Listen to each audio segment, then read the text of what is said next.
እንዴ እስቲ እንደዚህ በል እንደበፊቱ። እኔ በፊት ትከሻ ላይ እዚህ ጀርባ ላይ ያስቀመጥኩኝ ስፖርት ስራ ነበር ፑሽ-አፕ ምናምን ምናምን ትላ ነበር። እንደሱ በልኝ እንደ ድሮ ሆኖልኝ ያለ እሺ በቃ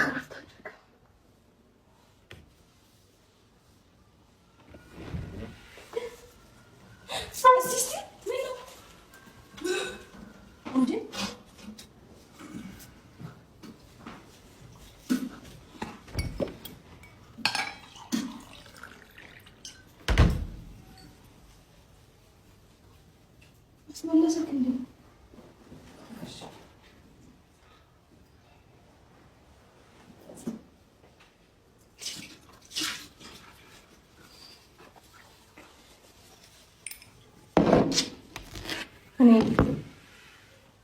ተረጋጋ። በቃ ምግብ አልበላህም ነበር? መጀመሪያ ምግብ ነበር ማቅረብ ነበረብኝ።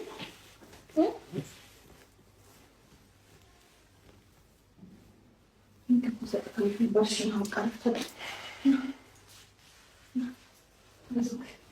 ተደግፈኝ ብለህ ወይኔ እንዴት ነው የሚከብደው! አይዞህ